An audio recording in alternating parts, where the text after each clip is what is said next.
PB fintech के शेयरों में उछाल, पॉलिसी बाजार में करेगी 350 करोड़ का निवेश। पीबी फिनटेक ने पॉलिसी बाजार में 350 करोड़ रुपए के निवेश का ऐलान किया है। कंपनी ने एक एक्सचेंज फाइलिंग में कहा कि इस इन्वेस्टमेंट के बदले में पॉलिसी बाजार के इंश्योरेंस ब्रोकर पीबी फिनटेक को लगभग 58 लाख शेयर बेचेंगे।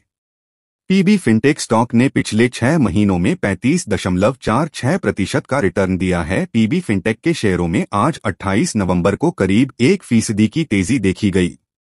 हालांकि इस समय यह स्टॉक लाल निशान पर ट्रेड कर रहा है।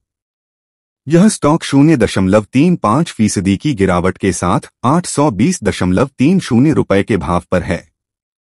दरअसल कंपनी ने पॉलिसी बाजार में 350 करोड़ रुपए के निवेश का ऐलान किया है।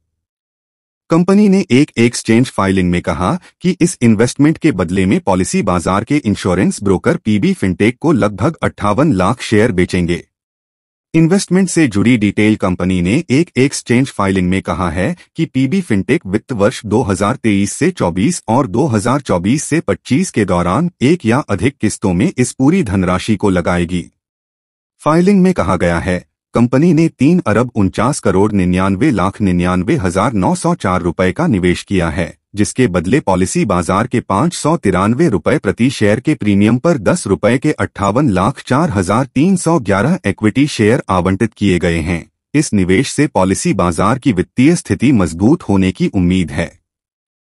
पीबी फिनटेक ने शेयर बाजारों को जानकारी दी, इस निवेश से कंपनी अपनी पूर्ण स्वामित्व वाली सहायक कंपनी पॉलिसी बाजार की फाइनेंशियल हेल्थ को मजबूत कर सकेगी, जिससे वह अपने सामान्य ऑपरेटिंग खर्चों को पूरा कर सकेगी और ब्रांड जागरूकता, ऑफिस प्रेजेंस और स्ट्रैटेजिक इनिशिएटिव्स को बढ़ा सकेगी।